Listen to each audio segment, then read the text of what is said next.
The cops were halfway down my driveway before I even looked up from my power drill.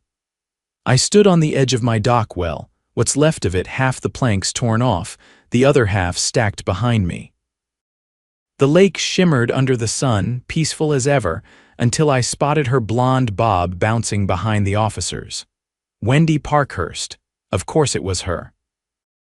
She'd been on the HOA board since the beginning of time, and had made it her holy mission to monitor everything within a 5-mile radius of her overpriced lakefront property. She wasn't just on the HOA board, she was the HOA board, as far as she was concerned.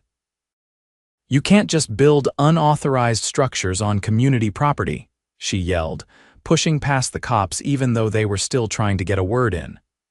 "This is a shared body of water. You need an HOA permit and you never submitted one." One of the officers, a younger guy who looked like he'd rather be anywhere else, turned to me. "Sir, is this true? Are you building something without approval?" I wiped sweat off my forehead, set the drill down, and reached into the folder sitting on top of my cooler. "My name's Hayden North. That lake," I pointed behind me. "It's not HOA property, it's not community anything, it's mine.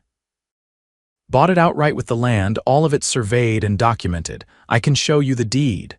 Wendy gasped like I'd slapped her with a fish. "You're lying. The HOA owns the lakefront. It's in our bylaws." I handed the officer the paperwork. "Nope, the HOA owns up to the tree line, see here. Everything past that, including the lake and the dock, is mine. The previous owner sold it to me with water rights. I even have the original Reservoir purchase contract from the county." The other officer, an older guy with mirrored sunglasses, took the papers and gave Wendy a long look. "Ma'am, did you verify the property lines before calling this in?" She crossed her arms, lips tight. "I don't need to verify, I know what's in the HOA bylaws." "Ma'am," he said, flipping through the documents, "the county trumps an HOA, and this says Mr. North owns the land and the reservoir. You don't have jurisdiction here. But he's rebuilding a structure without permission. It's his structure on his property." Wendy's face turned the color of a boiled lobster. "He's altering the natural aesthetic of the lake. That affects all of us." "He's violating the spirit of the community," I laughed. I couldn't help it. "The spirit of the community? Wendy, the dock's been falling apart since I moved in. I'm repairing it so I don't break my neck every time I launch my kayak." The younger cop handed my paperwork back. "You're all good, sir." "Sorry to bother you." As they walked back up the driveway, Wendy spun on her heel and jabbed a finger in my direction. "Don't think this is over. The HOA will have something to say about this." I raised an eyebrow. "You already did." "And it didn't go well." She stomped off, muttering something about unauthorized lumber as the cops closed her car door for her. I picked up my drill and turned back to the dock. Karen of the lake had just declared war, but I had something she didn't: the law, the land, and receipts. By the following weekend, the new dock was done. Sturdy pine planks, pressure-treated, sealed, and bolted into galvanized brackets. It looked cleaner than anything else on the water, which probably made Wendy even more furious. But I had bigger problems. 3 days after the cops left, a letter showed up in my mailbox. No postage, just folded paper jammed inside an unsealed pink HOA envelope. The bolded header read, "Immediate cease and desist. Unauthorized construction on HOA-designated common access waterways." It was signed by Wendy Parkhurst, HOA chairwoman, and included a threat of daily accumulating fines if I didn't restore the shoreline to its original condition within 72 hours. I didn't bother responding. Instead, I went straight to the county clerk's office and pulled the full plat map again, then marched to my attorney's office. Richard Thorne had been practicing land use law for over 30 years and had a reputation for dismantling overreaching HOAs like a mechanic stripping down a lemon. Richard leaned back in his chair as he flipped through the letter and my documents. "She's bluffing. This isn't just overreach, it's bordering on civil harassment. Can we do anything about it?" He nodded slowly. "Start with a formal cease and desist against the HOA for interference with private property rights. I'll draft it today. If she escalates, we escalate. But I want you to keep a record of everything: letters, emails, even weird stares. The more we document, the better.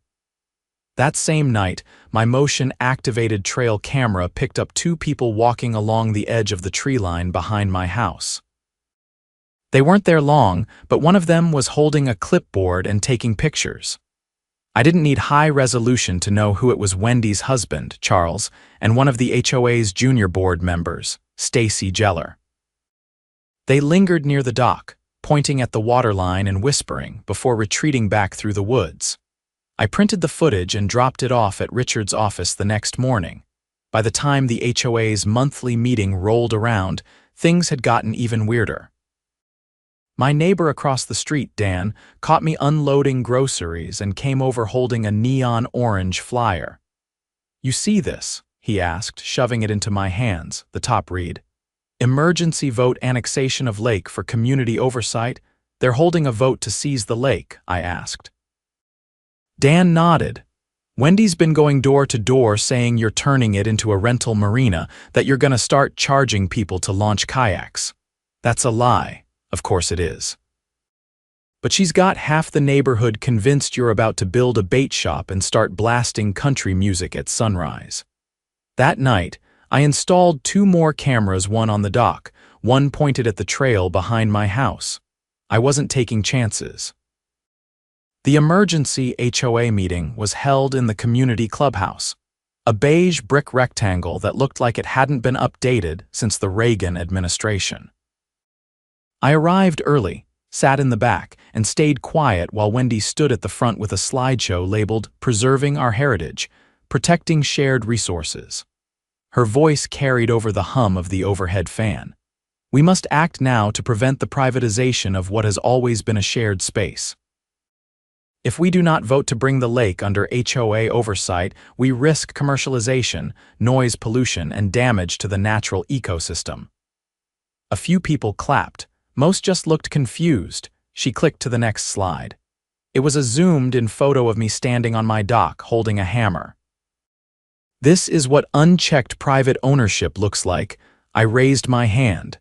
"That's a photo taken without permission on my private property." "Mr. North," she said, not even turning around, "you'll have time to speak after the presentation." "No, I'll speak now." "This entire meeting is based on a lie." I stood and held up a folder. "I have the deed, the water rights, the original Reservoir purchase contract, and a letter from my attorney stating that any attempt to annex the lake would be considered illegal under state law. I also have trail cam footage of your board members trespassing on my land to take those photos." Murmurs erupted. Wendy's face twitched. "You're disrupting official proceedings." "No, I'm stopping fraudulent ones. The lake was never part of the HOA." "You can't vote to annex something you don't own. That's not democracy, that's theft." One of the older residents stood up. "Is this true? We were told the lake belonged to the community." Another voice, Mrs. Liu, who lived 2 doors down, added, "I've lived here 22 years. The lake's always been private. Even the original brochures said so." Wendy tried to regain control. "We're not stealing anything. We're protecting community interests." Richard had warned me this might happen. I walked to the front and placed a flash drive on the table. "Here's a copy of everything. If you vote for annexation, you're participating in an illegal land grab. And I promise you, every name on that vote will be attached to a class action lawsuit." The room went quiet. Wendy looked toward Charles, who was seated near the snack table. He didn't meet her eyes. By the end of the night, the vote had been postponed indefinitely. Several board members resigned on the spot, but Wendy wasn't done. 2 days later, I came home from work to find a bright red sign posted at the end of my driveway. "This property is under investigation for environmental violations, no entry without authorization." It had the HOA's logo at the top, but no seal from any government agency. I took one photo and called Richard. By the next morning, he'd filed a complaint with the county sheriff and the state environmental agency. Turns out, Wendy had submitted a falsified complaint to the Department of Environmental Quality. claiming I'd dumped toxic materials into the reservoir. She even attached edited photos of old paint cans near the water photos that, when examined closely, had metadata showing they were taken 7 years earlier, before I even bought the property. The state sent an investigator, who found nothing. He even apologized for the inconvenience and confirmed the complaint would be formally dismissed. But Richard wasn't content with that. He filed a formal petition to the county to have the HOA audited for misuse of authority and fraudulent filings. And then something even more interesting happened. A former board treasurer, a woman named Carla who'd moved away 2 years ago, contacted Richard's office. She'd seen the news of the complaint dismissal and wanted to talk. She told us that Wendy had been manipulating HOA funds for years, funneling money into pet projects, awarding contracts to companies owned by relatives, and blacklisting dissenters by fabricating violations. Carla had kept copies of everything. It was enough to trigger a full investigation. The county subpoenaed HOA records. A forensic accountant was brought in. And suddenly, those monthly dues we'd all been paying were under a microscope. I didn't hear from Wendy for a week. When we finally crossed paths again, she was sitting in her car at the end of her driveway, engine running, sunglasses hiding her face. As I walked past with my dog, she rolled the window down just 2 inches. "You think you've won?" she asked, voice thin and cracked. "You have no idea what you've started," I stopped. "That's where you're wrong." I looked her straight in the eye. "I know exactly what I've started. It's called accountability." The county audit hit the HOA like a wrecking ball. Unannounced inspections, mandatory financial disclosures, and a procession of stern-faced investigators rattling off questions at board members who suddenly had trouble remembering anything. Wendy's control, once ironclad, was unraveling by the day, but I wasn't celebrating. Not yet. Because the real storm landed when a sheriff's deputy knocked on my door holding a sealed envelope. "Hayden North?" he asked. I nodded, drying my hands on a dish towel. "You've been listed as a principal witness in a fraud investigation involving the Lakewood Trails HOA. This is a subpoena. You're being called to testify regarding financial misconduct and submission of falsified environmental complaints." I took the envelope and nodded slowly. "Is this about the fake DEQ report?" "That and more," he said. "There's a growing list of charges. You might want to keep your lawyer close." Richard didn't just stay close, he rolled up his sleeves and got to work like he'd been waiting for this his entire career. The county district attorney's office had opened a criminal case, naming Wendy Parkhurst and 2 other board members in a scheme involving embezzlement, document tampering, and filing false regulatory claims. But it went deeper than that. The audit revealed something jaw-dropping. The HOA had been operating an off-the-books maintenance fund. Residents were being charged for non-existent landscaping services money that had been rerouted into a private account under the name Community Harmony Initiative. That account paid for things like luxury hotel stays, catered planning retreats, and even a monthly stipend for executive wellness, which turned out to be a euphemism for Wendy's Pilates membership and spa days. I didn't get involved in the investigation beyond what I was required to do, but word spread fast. Mailboxes were stuffed with copies of subpoena notices. Neighbors who'd once avoided eye contact were suddenly eager to chat over fences. Everyone had a story. Fines for violations that didn't exist, threats of foreclosure over unpaid dues that had already been paid, and one man, a quiet veteran named Joe who lived 2 blocks over, said he'd been denied approval to repaint his shed because Wendy didn't like military colors. I walked with Joe one afternoon down to the edge of the reservoir. He stood there quietly, watching ducks glide through the shallows. "She made me feel like I didn't belong here," he said. "Like I was just tolerated. I paid every fee on time, never caused trouble. Still, she'd send me letters about tone and neighborhood harmony as if I was some kind of threat." "You're not the only one," I said. He looked over. "You think she'll face real consequences?" She's not just in hot water, I said. She's submerged. When the arrest finally happened, it wasn't in some dramatic raid. It was worse for Wendy. It happened during a special HOA meeting she'd insisted on holding one last attempt to reclaim control. She'd called it a return to order. I didn't plan to attend, but Dan knocked on my door that evening. "You're going to want to see this," he said, so I went. The clubhouse was crowded, the air thick with tension and cheap lemon-scented air freshener. Wendy stood near the front, attempting to rally what was left of her loyalists. She wore a navy blue blazer and spoke from a stack of pre-written notes. "We must not allow disunity to tear apart what we've built," she said. "The accusations against this board are politically motivated, manufactured by individuals who have a vested interest in chaos and disorder." Somewhere behind me, someone snorted. Then, just as she turned the page, two plainclothes officers entered through the back and walked calmly up the center aisle. They didn't say a word. One held up a warrant. The room fell completely silent. Wendy's voice cracked. "You can't do this. I'm in the middle of a protected civic function." "This is illegal interference," the officer simply said. "Ma'am, you're under arrest for misappropriation of community funds, falsification of public documents, and criminal defamation through state regulatory systems." As they read her rights, her face turned ashen.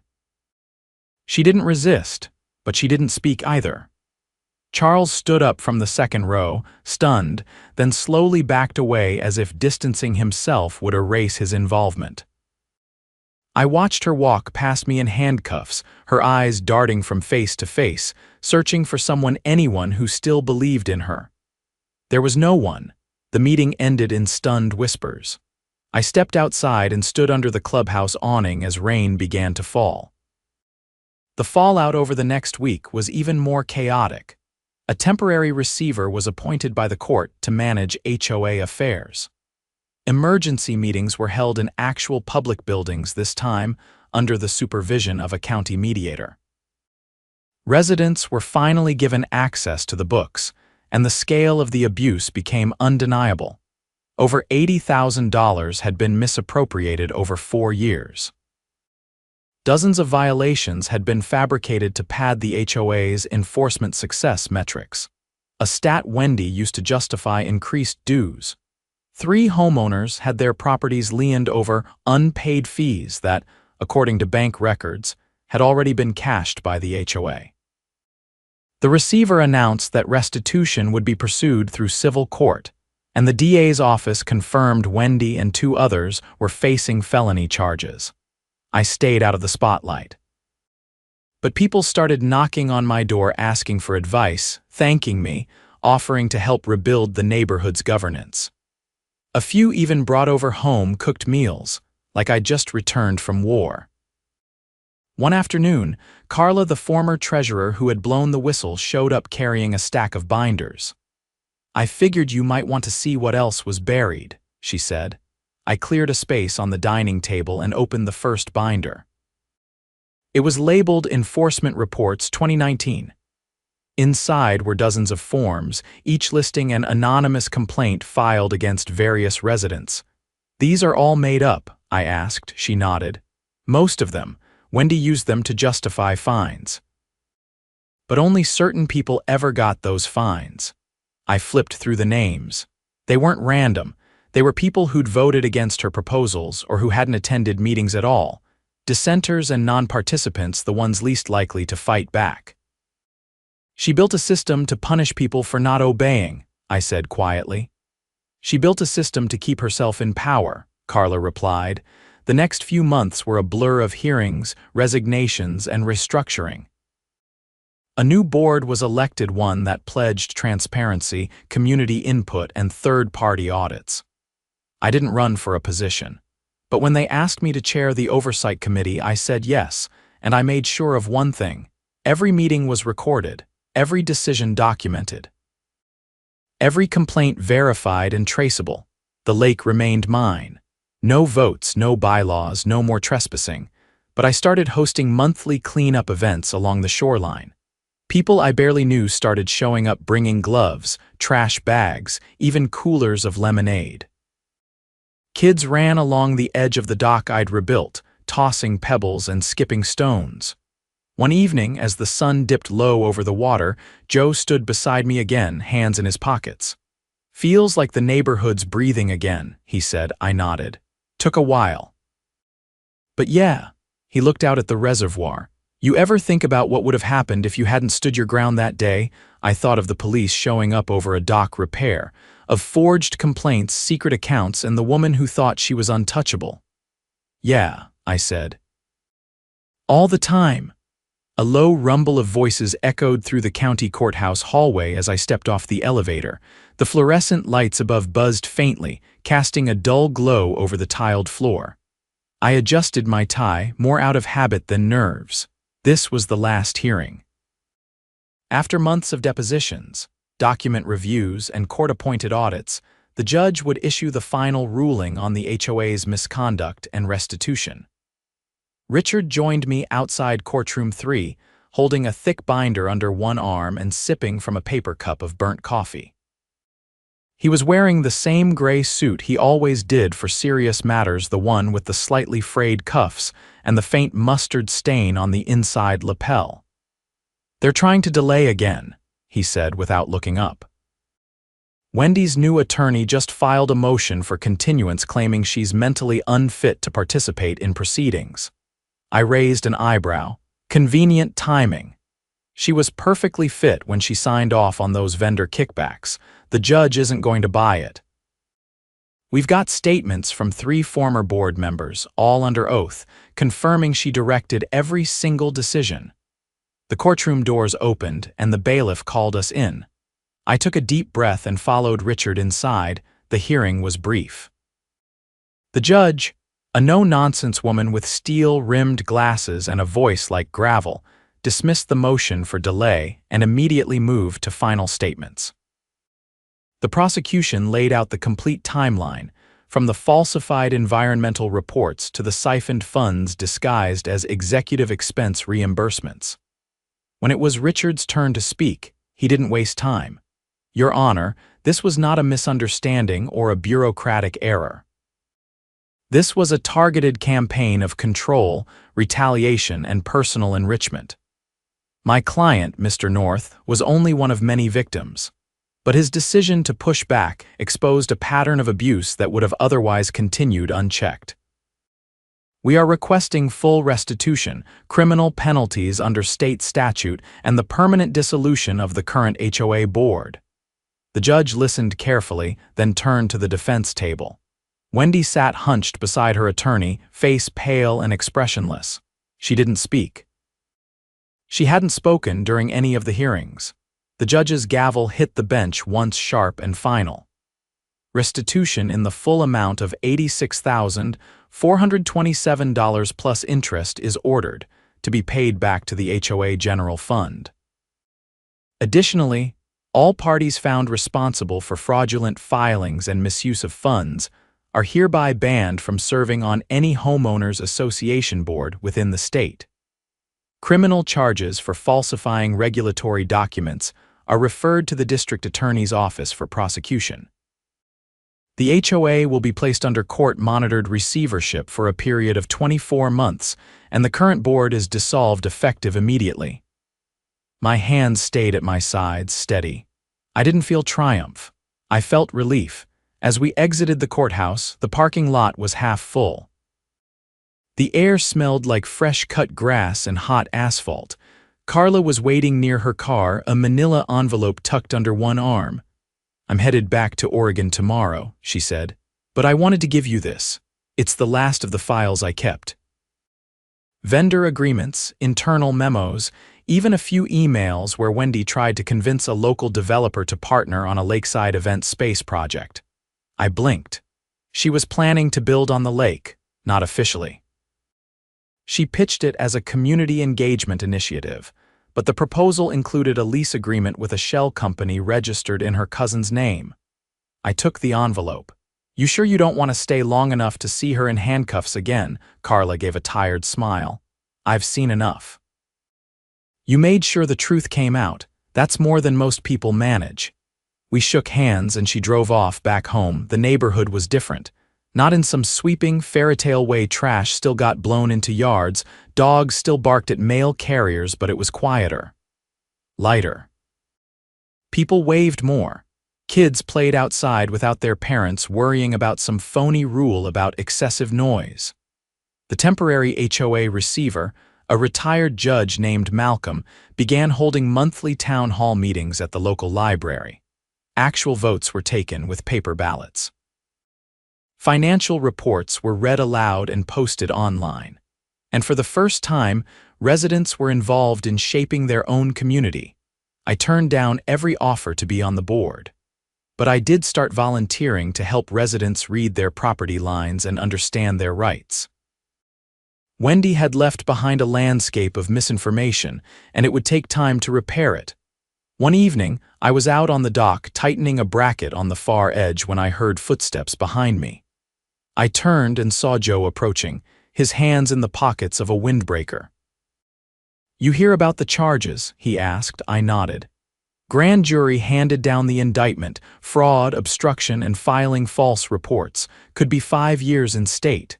She deserve it. I tightened the last bolt and stood up. Deserving doesn't matter. Accountability does. He looked out over the water. Funny how quiet it is now. We stood there in silence for a while, watching the sun dip behind the treetops. The lake glowed gold and silver, undisturbed, no patrols, no clipboard inspections. No threats of fines for the sound of children laughing too loudly. A week later, I received a letter. It was from the county's Office of Environmental Restoration. They were writing to inform me that the false report Wendy filed had triggered a review of the HOA's previous environmental claims. Turns out, the HOA had submitted over a dozen anonymous complaints in the past 5 years, most of which were completely fabricated. Some had even been used to justify raising dues for emergency remediation. The county had opened a formal fraud investigation and planned to pursue back penalties and potential criminal charges against the former board treasurer and secretary. I forwarded the letter to Richard, who called me not long after. "This is going to be a landmark case," he said. "Might actually force the state to rework how HOAs are monitored."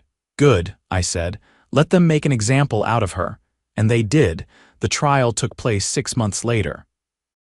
Wendy was found guilty on multiple counts and sentenced to 3 years in state prison, with an additional 5 years of probation. The judge stated plainly that her actions had eroded public trust and weaponized a community institution for personal gain. The day she was taken into custody, no one cheered.